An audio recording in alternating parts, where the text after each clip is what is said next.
కర్నూలు జిల్లా ఎమ్మిగనూరు పట్టణంలో బోయ వాల్మీకి సమాజం భారీగా రోడ్డెక్కింది.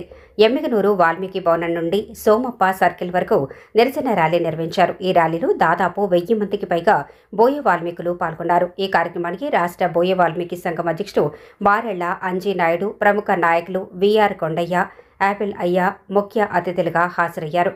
నిరసనకారులు మాట్లాడుతూ కేంద్రంలో బీజేపీ, రాష్ట్రంలో కూటమి ప్రభుత్వం అధికారంలో ఉన్న తరుణంలో బోయ వాల్మీకుల్ని ఎస్టీ జాబితాలో చేర్చడమే న్యాయం. ఎస్టీ హోదా సాధించేందుకు ఉద్యమాన్ని రాష్ట్ర స్థాయిలో చేపడతాం అని హెచ్చరించారు. రాబోయే రోజుల్లో కేంద్ర రాష్ట్ర ప్రభుత్వాలపై ఒత్తిడి తేవడానికి పెద్ద ఎత్తున ఉద్యమాలు నిర్వహిస్తామని స్పష్టం చేశారు. ఈ ర్యాలీలో ఎమ్మిగనూరులో వాతావరణం ఉద్రిక్తంగా మారింది. బోయ వాల్మీకి సామాజిక గౌరవం కోసం ఇదొక ఉద్యమ పర్వం అనే నినాదాలతో ర్యాలీ ప్రతిధ్వనించింది. మన భారతదేశ ప్రధానమంత్రి అయినటువంటి నరేంద్ర మోడీ గారు వాల్మీకి ఎస్టీలో చేస్తామని చెప్పేసి స్పష్టమైనటువంటి హామీని ఇవ్వడం జరిగింది. ఆ హామీని అమల్లో పెట్టాలి. ఇప్పుడున్నటువంటి అదే నరేంద్ర మోడీ గారు ప్రధానిగా ఉన్నారు కాబట్టి ఆయనకి మిత్రపక్షమైనటువంటి కూటమి ప్రభుత్వం కూడా రాష్ట్రంలో ఉంది. ఇద్దరు కూడా రాయలసీమ జిల్లాలో అత్యంత జనం కలిగినటువంటి బోయలు వెనుకబడి ఉన్నారు. ఆర్థికంగా అయితేనేమి, సామాజికంగా అయితేనేమి అన్ని రకాలుగా వెనుకబడి ఉన్నారు. వాళ్ళు ఈ రెండు ప్రభుత్వాలు హామీ ఇచ్చినాయి కాబట్టి ఇప్పుడు జాయింట్గా ఉన్నారు కాబట్టి మీరు అమల్లో చేసి దీన్ని ఇంప్లిమెంట్ చేసి ఆ యొక్క ఫలాన్ని, ఎస్టీ ఫలాన్ని మన వాల్మీకి సామాజిక వర్గానికి అందించాలని డిమాండ్ చేస్తున్నాము.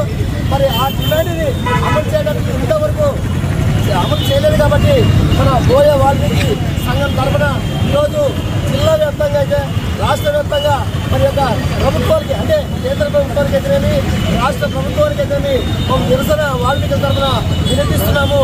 భవిష్యత్తులో కూడా వినిపించబోతున్నాము. ఎందుకంటే ఎప్పుడైతే ఎస్టీని అమలు చేస్తారో అప్పటి వరకు కూడా ఈ యొక్క నిరసన గలం అనేది నిరంతర ప్రక్రియ గ్రామాలకు కూడా విస్తరిస్తున్నాము.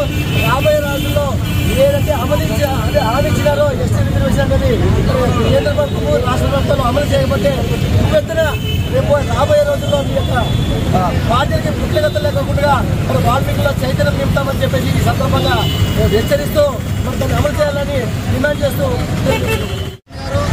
అదేవిధంగా గుండయ్య గారు, పుల్లయ్యబాబు గారు, అదేవిధంగా అంతకన్నా ప్రధానంగా గ్రామాల్లో ఉన్న ఒక ఫోన్ చేస్తే అన్నా మేము ఖచ్చితంగా వస్తాము, బోయ వాళ్ళు సత్తగత ఖచ్చితంగా ఎమ్మెల్యేలో చూపిస్తామని మీరందరికీ ఇచ్చేసి ఇంత ఎండ ఉన్నా అదే బోయవాడంటే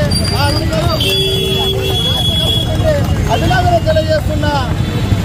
సోదరమన్నారా, బోయ వాల్మీకుడు ఈ దేశంకి స్వతంత్రం రాకముందు నుంచి అట్టి అడవుల్లో ఉన్నటువంటి మన బోయ వాల్మీకులను ఎస్సీ రిజర్వేషన్లోన ఎస్సీ అంటే ఎస్ అంటే షెడ్యూల్, సి అంటే క్యాస్ట్, షెడ్యూల్ క్యాస్ట్లోనే 59 కులాలు ఉన్నాయి.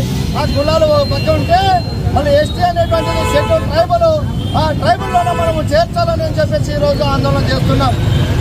అయితే ఈరోజు మనల్ని 1952లోన మన ట్రైబల్గా ఉన్నటువంటి మనల్ని బీసీలోకి చెప్పేసి ఆ రోజు మనకి నాగరికత తెలియదు. మన పెద్దలకి రిజర్వేషన్ పోతే మన పరిస్థితి ఏమో అనేది కూడా తెలియనటువంటి పరిస్థితుల్లో మన వాళ్ళు రిజర్వేషన్ పోయినా సైలెంట్ ఉన్నటువంటి పరిస్థితి ఉంది. ఈరోజు రిజర్వేషన్ కోల్పోవడం వలన ఇక్కడ వచ్చినటువంటి ప్రతి ఒక్కరికి కూడా మీ పిల్లలు, మీ కొడుకుకి, మీ బిడ్డకు గురుకులు కానీ, కస్తులు కానీ, నవోదయ కానీ ఏ హాస్టల్లోనైనా మీ పిల్లలను జాయిన్ చేయించకపోతే మీ ఇక్కడ హాస్టల్లో సీట్లు లేవు, కాలైపోయినాయి పోండి అంటున్నారు. ఎవరికి ఇస్తున్నారండి అంటే ఇక్కడ ఎస్సీ ఎస్టీ రిజర్వేషన్ ఉన్న వాళ్ళకే ఇస్తున్నాము, ఈ బీసీలో ఉండే వాళ్ళకి ఇవ్వమని చెప్పేసి అంటున్నారు. అందుకోసమే మనం బీసీలో ఉంటే అక్కడ కూడా నచ్చిపోతున్నాం.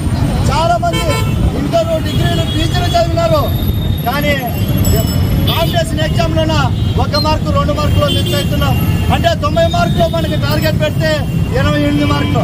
అదే ఎస్టీ ఎస్సీ రిజర్వేషన్ మనం ఉంటేనా 60 మార్కులు కాదు 30 మార్కులు వచ్చినా కూడా ఉద్యోగాలు చేస్తున్నారు. అదే రిజర్వేషన్ కోసం మనం పోరాటం చేస్తున్నాం.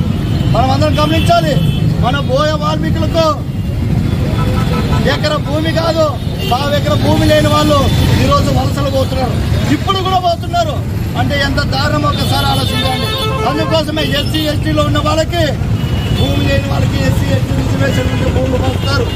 అందుకోసమే ఎస్టీ రిజర్వేషన్ సాధిస్తే మనం అందరికీ భూమి లేని వాళ్ళకి భూములు వస్తాయి, ఉద్యోగాలు వస్తాయి, మన బంగారు భవిష్యత్తు బాగుపడుతుందనే ఉద్దేశంతోనే మీ అందరూ కూడా ఈరోజు టీవీఎస్ ఆధ్వర్యంలోనే ఈరోజు చేస్తున్న నిరసన కలం. ఈ నిరసన కలం ప్రధానంగా కారణం ఒకటే, 2019 అసెంబ్లీ ఎన్నికల్లో మన ఆదోని ప్రస్తుతం ఎమ్మెల్యే పార్సాద్ గారి సమక్షంలో వాల్మీకి సభ పెద్ద ఎత్తున మరి కర్నూలు ఎస్పీఎస్ కాలేజ్ గ్రౌండ్ లో పెట్టారా లేదా? ఆ రోజు నరేంద్ర మోడీ గారు వచ్చారా లేదా? ఎట్టి చెప్పండి, వాయిస్ నరేంద్ర మోడీ గారు వచ్చారా లేదా? మళ్ళీ ఆ రోజు నరేంద్ర మోడీ గారు ఏం చెప్పారు? ఖచ్చితంగా ఈ ఎన్నికల్లో గెలిస్తే బోయ వాల్మీకులకి రిజర్వేషన్ అమలు చేస్తామన్నారా లేదా? మళ్ళీ మేము ఏం పాపం చేశాం ఈ బోయ వాల్మీకులము? మాకి 5-6 ఏళ్ళైనా మాకు రిజర్వేషన్ ఇవ్వలే. ఇదే మంద కృష్ణ గారికి ఏబిసిడి వర్గీకరణ చేస్తానని 2024లో మీరు మళ్ళీ అక్కడ జరిగినటువంటి సభలో ఆయనకు హామీ ఇచ్చారు. 2025లో మీ ప్రభుత్వం వచ్చినే అమలు చేశారు. అంటే మేము ఎస్సీ ఎస్టీ కేసులను అడుగుతూ నింపడాలి.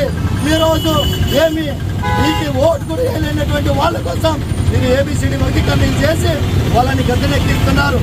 మరి మా బాధ ఏంటో ఒకసారి ఆలోచన చేయాలా లేదా? ఈ ప్రభుత్వం ఖచ్చితంగా చంద్రబాబు నాయుడు గారు, పవన్ కళ్యాణ్ గారు, బీజేపీ నరేంద్ర మోడీ గారు మనకి ఓట్లు వేయించుకోవడమే తప్ప మరి చేయాలా లేదా? చేయకపోతే నెక్స్ట్ రాబోతున్నటువంటి సర్పంచ్ ఎలక్షన్ కానీ జడ్పీటీసీ ఎలక్షన్లు కానీ అవసరమైతే బోయ వాల్మీకులే స్వతంత్రంగా నిలబడతారా లేదా?